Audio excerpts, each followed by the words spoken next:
1984 சபையில் வந்தார்.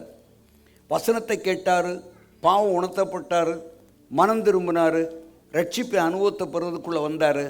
சபையில் ஞானசாரம் எடுக்கிறது கையையும் தூக்குனார். அன்றைக்கி ஞானசாரம் ஆராதனை. நாங்கள் எல்லாரும் ஒய்யகுண்ட ஆற்றுல எல்லாரையும் கூட்டி இப்போ ஞானசாரம் எடுத்துக்கு சபைக்கு அறிவிப்பு கொடுத்தோம். சபையெல்லாம் வந்தாங்க. ஞானசாரம் எடுக்கிறது 6 பேர் வந்தாங்க. இவர் வரல.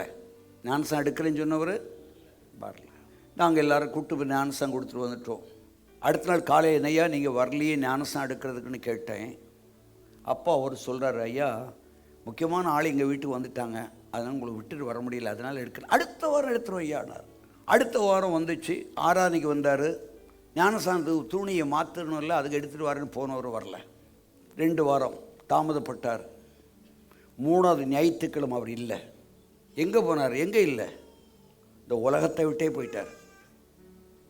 அப்படி அறக்காரர் நான் தான் பிரசங்கம் பண்ணேன். கர்த்தர் உன்னோடு பேசி இந்த சத்தியத்தை உனக்கு வெளிப்படுத்தி, நீ பாவத்தை உனக்கு உணர்த்தி, பாவத்தில் கழுவப்பட்ட அனுபவத்தை உனக்கு சொல்லி ஞானசாரம் எடுக்கிறதுக்கு நீ தாமதம் மட்டும் பண்ணக்கூடாது.